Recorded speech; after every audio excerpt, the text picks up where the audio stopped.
नमस्कार दोस्तों, study mentor में आपका स्वागत है।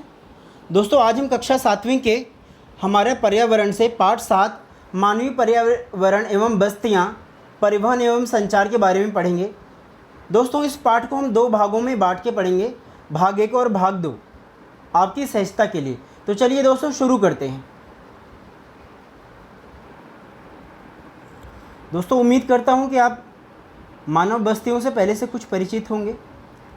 प्रारंभिक मानव जो है बस्तियों में रहा करता था। चलिए मैं थोड़ी सी बातें आपको और बताऊं कि एक व्यक्ति की जो झोपड़ी है वो बस्ती नहीं है। जब कई लोगों की झोपड़ी घर इकट्ठे हो जाए तो उसे बस्तियां कहते हैं। चलिए आगे चलते हैं, एक बार मैं इसको पढ़ देता हूँ। बस्तियां क्या हैं? वे स्थान जहाँ पर लोग रहते हैं, घर बनाते हैं। प्रारंभिक मनुष्य वृक्षों एवं गुफाओं में निवास करते थे। जब उन्होंने फसलें उगाना आरंभ किया तो उनके लिए यह जगह स्थायी घर बनाना आवश्यक हो गया। बस्तियों का विकास नदी घाटियों के निकट हुआ है क्योंकि वहाँ पर्याप्त मात्रा में जल उपलब्ध था। एक भूमि उपजाऊ थी। व्यापार, वाणिज्य एवं विनिर्माण के विकास के साथ में मानव बस्तियाँ बड़ी होती गई। नदी घाटी के निकट बस्ती पनपने वाली एवं सभ्यता का विकास हुआ। दोस्तों, आपके स्क्रीन के ऊपर ये जो येलो कलर का दिखाई दे रहा था वो मैं पढ़ रहा था। थोड़ा सा हम जान लेते हैं कि क्या सच में ऐसा हुआ है, मानव की बस्तियाँ कहाँ कहाँ बसी हैं। इन्होंने एक बड़ी अच्छी बात बताई कि मानव की जो बस्तियाँ हैं वो नदी घाटियों के किनारे बसी हैं, या फिर नदी घाटियों पे बसी हैं, या वहाँ पे बसी हैं जहाँ पे नदियाँ हों। तो मैं आपको एक दो एग्जांपल देता हूँ कैसे। दुनिया का जो सबसे बड़ा एग्जांपल है वो सिंधु घाटी सभ्यता है। सिंधु घाटी सभ्यता दुनिया की सबसे पुरानी सभ्यता है। हालांकि कुछ लोग ये दावा करते हैं कि मेसोपोटामिया उससे पुरानी सभ्यता है, लेकिन यदि हम उसकी तुलनात्मक उसका अध्ययन करें तो हम ये पाएंगे कि जिस युग में मेसोपोटामिया एक प्लैन्ड सिटी थी, उस समय मेसोपोटामिया की गलियाँ जो हैं बहुत ही तंग गलियाँ हुआ करती थी, और जो कचरा है वो पूरे गलियों में फैला हुआ करता था। वो बिल्कुल प्लैन्ड नहीं थी। ऐसा क्लास 11th की NCERT की किताब में, आप इसको एक बार चेक कर लेना।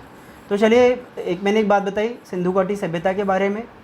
मेसोपोटामिया की सभ्यता के बारे में मैंने बात बता दी। मेसोपोटामिया की जो सभ्यता है दजला और फरात नदी पे बसी हुई थी। और आगे चलते हैं, नील नदी सभ्यता है। नील नदी सभ्यता जो इजिप्शियन की सभ्यता है, ठीक है, और धीरे धीरे वो समाप्त हो गई। इजिप्शियन की सभ्यता को ऐसा बोला जाता है कि इजिप्शियन के बीच में और यहूदियों के बीच में बहुत बड़ा झगड़ा हुआ, और उसके बाद वो धीरे धीरे वो जो इजिप्शियन सभ्यता है वो समाप्त हो गई। मतलब थोड़ी सी सभ्यता थी, लेकिन बाद में एकदम नष्ट ही हो गई। उनका जो पूरा जो शहर है वो एकदम खंडहर हो गया। चलिए आगे चलते हैं दोस्तों। आपके स्क्रीन के ऊपर दिखाई दे रहा होगा बस्तियाँ कैसी होती हैं। ये ग्रीन कलर में मानवीय बस्ती आपको दिखाई दे रही है। चलिए थोड़ा सा मैं पढ़ देता हूँ येलो कलर वाला, ठीक है, आपको समझ में आ जाएगा। स्थायी या अस्थायी बस्ती। अच्छा, बस्तियाँ 2 प्रकार की हो सकती हैं, स्थायी और अस्थायी। यानी कि वो बस्तियाँ जो स्थायी हों, दूसरी अस्थायी हों। अस्थायी बस्तियों का प्रयोग जो है वो चलवासी पशुचारक करते हैं। अंग्रेज़ी में इनको नोमैडिक हर्डर्स बोलते हैं। यानी एक स्थान से दूसरे स्थान पर जाते हैं। ये कृषि भी कोई स्थायी नहीं करते, ये झूम कृषि करते हैं।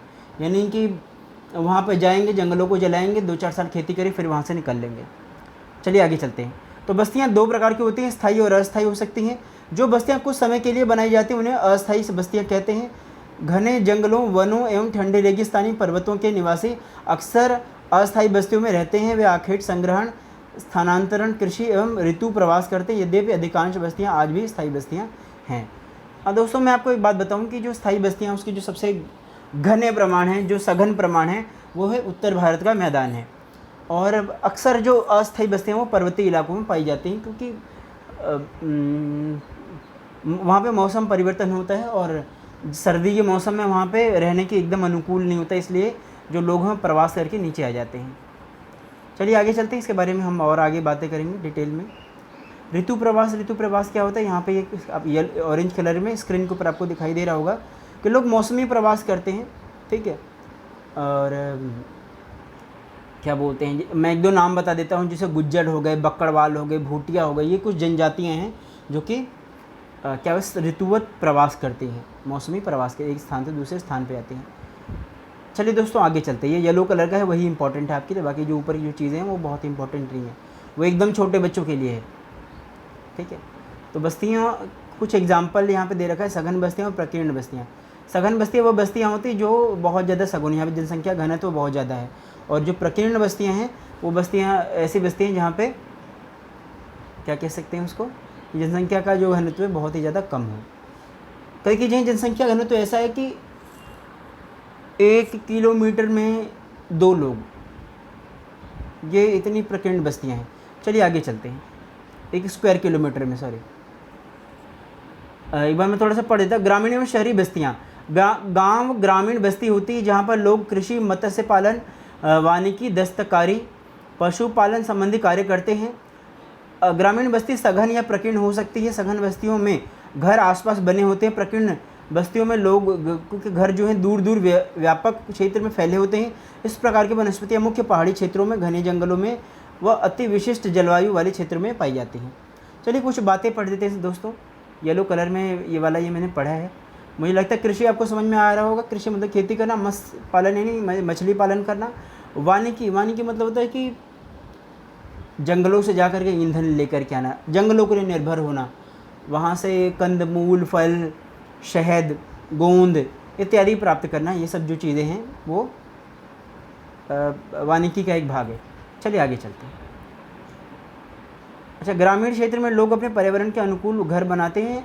अत्यधिक वर्षा वाले क्षेत्रों में ढालू छतें होती हैं। अच्छा दोस्तों, हाँ, हमारे जो देश है उसमें जलवायु विविधता बहुत ज़्यादा है। सॉरी, जलवायु नहीं, मौसम की विविधता बहुत ज़्यादा है। जलवायु विविधता मैंने गलत बोल दिया। तो कहीं पे रेगिस्तान है, कहीं पे बहुत ज़्यादा बारिश होती है, तो कहीं पे मैदान है। तो रेगिस्तानी इलाकों में जो लोगों के जो छत होती है, जो रूफ़ होती है, एकदम सपाट होती है, वो पानी को स्टोर करने का काम करती है। उसके विपरीत यदि हम मेघालय में जाएंगे या नॉर्थ ईस्ट के किसी भी राज्य में जाएंगे तो वहाँ पे अपने को जो छत होती है वो एकदम ढालुआ होती है, ताकि पानी जो जल्दी से नीचे को गिर जाए। चलिए आगे पढ़ देता हूँ। अब नगरीय बस्तियाँ क्या होती हैं मैं ये बता दूँ। मैंने आपको जो मुझे बातें बताई थी मैंने वो बातें बता दी हैं कि जो गर्म इलाके होते हैं, जो उष्ण जलवायु वाले प्रदेश होते हैं, वहाँ पे मोटी दीवारें होती हैं और वो भी मिट्टी के घर होते हैं। घास फूस से घर बनाए जाते हैं ताकि जो गर्मी है वो अंदर आसानी से ना आ सके। चलिए आगे चलते हैं। नगरीय बस्तियों में, नगर छोटे एवं शहर उसमें बड़ी बस्तियां होती हैं। नगरीय क्षेत्रों में लोग निर्माण, व्यापार एवं सेवा क्षेत्रों में कार्य करते हैं। अपने राज्य के कुछ गाँवों, शहरों के नाम लिखे। अच्छा दोस्तों, हाँ, जो नगरीय जो क्षेत्र होते हैं वहाँ पे जो बस्तियाँ होती हैं बहुत ही ज़्यादा सघन होती हैं और वो गाँव से एकदम विपरीत होती हैं। यहाँ पे जो लोग होते हैं वो सेवा क्षेत्र का काम करते हैं। लेकिन ये बहुत सटीक परिभाषा नहीं है। मैं आपको बताऊं कि जो शहर होते हैं उसकी क्या परिभाषा होती है। देखिए, यदि आप कहीं उत्तराखंड में जाएंगे या कहीं हिमाचल प्रदेश में जाएंगे तो वहाँ पे छोटे छोटे शहर जैसे डलहौजी है, मनाली है, या 2-4 और ऐसी जगह हैं, तो वहाँ पे सघन बस्तियाँ नहीं हैं। बस्तियाँ तो प्रकीर्ण नहीं है, लेकिन एक पर्टिकुलर कुछ नियम होता है कि शहर बनने के, शहर क्यों होना चाहिए। तो उसकी एक परिभाषा जो सबसे महत्वपूर्ण है वो ये है कि where 75% male population is engaged in non agricultural activity. जहाँ पे 75% जो जनसंख्या है, 75% मेल जनसंख्या, पुरुष जनसंख्या गैर कृषि कार्यों में कार्यरत हो। यदि वो ऐसा होता तो फिर वो शहर है, अन्यथा वो शहर नहीं। ठीक है। दूसरा है नोटिफाइड एरिया होता है, आर्मी कंटोनमेंट होता है, एरिया होता है। इस प्रकार की ढेर सारी परिभाषाएँ हैं। तो इन परिभाषाओं के आधार पर जो नगर हैं वो उनको हम नगर कह सकते हैं। जैसे यदि आप दिल्ली में आएंगे, दिल्ली में बहुत ढेर सारी जगह हैं, जैसे बदरपुर गांव, आली गांव, ऐसे शहरों में समयपुर, बादली गांव, ये दिल्ली के गांव हैं। लेकिन इनको हम गांव नहीं कह सकते। क्यों? क्योंकि जो परिभाषा क्या है कि where 75% male population is working in non agricultural activity. क्यों? ये कहने के लिए गाँव है, लेकिन यहाँ पर जो 75% जनसंख्या है वो कृषि नहीं करके कुछ और काम करती है। ठीक है दोस्तों, मुझे लगता है कि आपको ये मेरा वीडियो जो है वो समझ में आ गया होगा। तो हम अगली क्लास में मिलेंगे नेक्स्ट पार्ट के साथ में। ठीक है, नेक्स्ट पार्ट में हम परिवहन को पढ़ेंगे। तब तक के लिए धन्यवाद। बाय बाय दोस्तों, बाय बाय।